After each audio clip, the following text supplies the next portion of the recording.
نكتب في الحيط؟ نو خليني ندير هكا في الحيط. نو علاش؟ وكا فين هي الورقه؟ هيا هنايا. من بين اكثر الاشياء اللي كيخليو لي ماما يتعصبوا ويغوتوا هو الوسخ.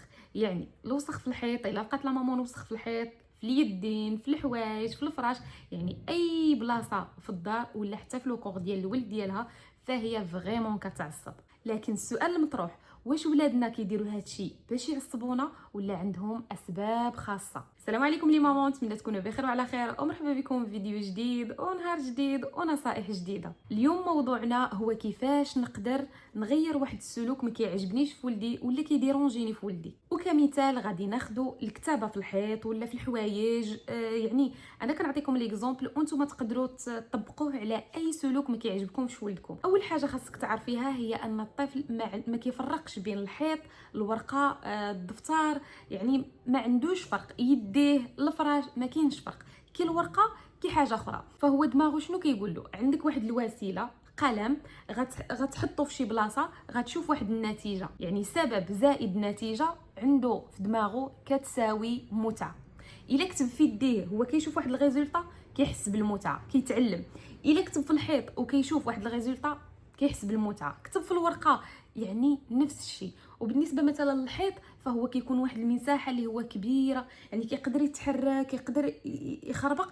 راه ما تصوروش المتعه اللي كيحسوا بها هما. يعني الهدف ديال الطفل ماشي يعصبنا، الهدف ديالو هو يستمتع ويتعلم. فكما وريتكم في الاول ديال الفيديو، حتى جنات قبل ما نعلمها وقبل ما نوصل لهاد النتيجه اللي انا فيها اليوم، خدات وخربقات ليا في الحيط وفقصاتني. وتصوروا كنت يلاه سكنت في الدار، يعني الصباغه جديده، كلشي مازال جديد.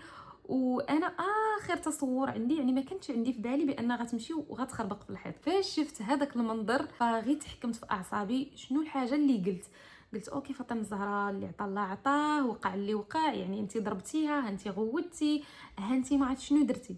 واش الحيط غادي يرجع كما كان؟ اكيد لا. يعني الحاجه فاش كتوقع صافي، اللي عطا الله عطاه. غتحاولي تحكمي في اعصابك لاجلك انت ولاجل هذاك الطفل، ومن بعد غادي تلقاي حل. المهم فاش حسيت براسي انا كالم، وحسيت براسي اني قادره اني نهضر مع بنتي، مشيت لعندها قلت لها جنات شنو هادشي يا بنتي درتي هنايا؟ قالت لي والو، غير كتبت. قلت لها ولكن حنا بنتي ما كنكتبوش في الحيط. قالت لي لا راه ماشي مشكل نصبنوه. قلت لها واخا. مشيت جبت ليها زيف فزقناه. قلت لها يلاه اجي نمسحو. بقات كتمسح حيتاش اصلا هي بحال قلتي حفرات في الحيط. بقات اما ستيلو فهو كيتمسح ليا في الحيط. بقات كتمسح. قالت لي لا راه ما بغاش يتمسح. قلت لها هذا بنتي راه ما غاديش يتمسح لك، حيتاش حنا ما كنكتبوش في الحيط، كنكتبوا في الورقه. الا كتبتي في الحيط فهو كيتوسخ وكيبقى ديما هكا موسخ. واش انت تبغي تسكني في واحد الدار اللي هي موسخه؟ قالت لي لا. قلت لها هو بنتي الحيط ممنوع، ما خصناش نكتبوا في الحيط. شديت ليها يديها، جبتها، مشيت قلبت على دفتر، قلبت على ورقه، قلبت على ستيلو، وجبتها وعطيتها وبقات كتكتب. شنو قالت لي؟ قالت لي ولكن ماما الحيط راه كبير. فهمتوا البلان كيفاش؟ فجاها الحيط كبير وهي واقفه وجالسه كتكتب على خاطرها. داكشي باش هما كيمشيو للمساحات الكبيره كيلقاو فيها واحد المجال للتعبير اكثر. قلت لها مامي الحيط واخا كبير راه ماشي ديال الكتابه، حنا غنكتبوا في الورقه، وان شاء الله مازال نجيب لك ورق كبار وغتكتبي فيهم. المهم حاولت اني نقنعها ونقول لها بان الورقه ممتعه، وريتها الدفتر مثلا بحال هكا، راه تقدري تقلبي الورقه، وهذه الحيط ما تقدريش تقلبي. يعني عطيتها بزاف ديال الاسباب، واللي من بينهم ان النظافه. فالوليدات فاش كتدخل لهم موضوع النظافه، اكيد الا كنتي مبرمجه ان النظافه شيء مهم. فاش دخلت ليها النظافه وقلت لها واش بغيتي تسكني في واحد الدار اللي هي مسخه، بحال شويه تقبلات. وعطيتها الوراق وريتها يديها، كتبت ليها شويه في يديها بحال هكا بستيلو. قلت لها انت شوفي حتى هذا راه وسخ وما خصوش يبقى هكا، والا بقى هكا غادي يأذيك. يعني عطيتها جميع الاسباب اللي غتخليها انها تكتب في الورقه وما تكتبش شي بلاصه اخرى. هنا انا شنو درت؟ وقفت الكتابه في الحيط وعطيتها البديل. علاش كنعطيو البديل؟ باش الطفل ما كيحسش براسو محقور، ما كيحسش براسو مظلوم، ما كيحسش براسو بحال قلتي حرمه من واحد المتعه لقاها مثلا في الحيط. فاش كتمنعي واحد الحاجه اوتوماتيكمون خصك تلقاي لها البديل. قبل ما تمنعي خصك تقلبي على البديل. المهم فاش عطيتها البديل وعطيتها الورقه، سولتها واحد السؤال اللي هو مهم. فكما شفتوا انا فاش وقفت عليها ولقيتها كتخربق في الحيط فانا ما غوتش، مجرد سولتها شنو كديري. من بعد فاش جات وجلسنا انا وياها على الورقه قلت لها يا جنات هذاك الحيط موسخ شكون اللي يكتب فيه؟ قالت لي انا.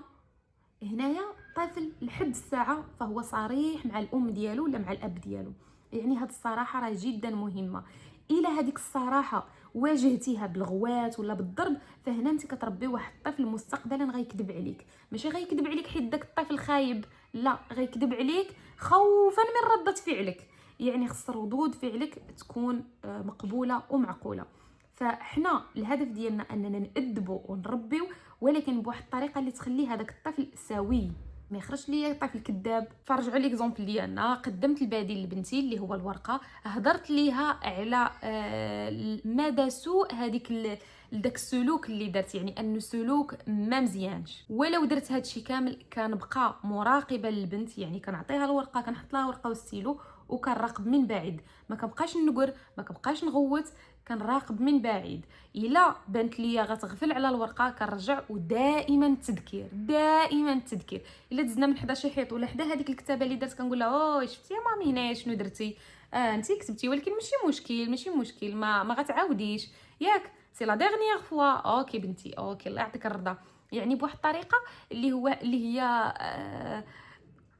هي خفيفه على الطفل. ماشي شتي كيفاش كتبتي هنايا، وكون ما انت كاع ما يتوسخ هذا الحيط والله يعطيك ويدير لك ويبدا.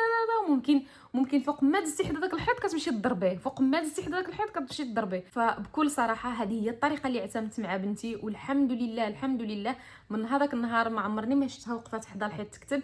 لدرجه ان مثلا كتكون شاده كتشد ستيلو تمشي تبقى تكتب في الورقه وهي كتشوف في الحيط تقول لي ماما الحيط لا غنوسخوه، الفراش لا، يديا لا، غنكتب غير في الورقه. المنع بوحدو ما عمره ما كيعلم، لكن البديل مقابل المنع هو كيعلم وبقوه. فما تمنعيش الشاشات، ما تمشيش عند ولدك وتقول له ممنوع التليفون ممنوع التلفازه من غير ما توجدي له واحد البديل، ما توجدي له واحد لاكتيفيتي اللي غادي يفرغ فيها الطاقه ديالو واللي غيتلها فيها. ما تمنعيش على ولدك اكل غير صحي وانت ما وجدتيلوش في الدار شي حاجه اللي غتعجبه وتنسيه في هذاك الاكل الغير صحي. هادشي اللي كاين البنات. نتمنى اني نكون وصلت لكم المعلومه بواحد الطريقه بسيطه.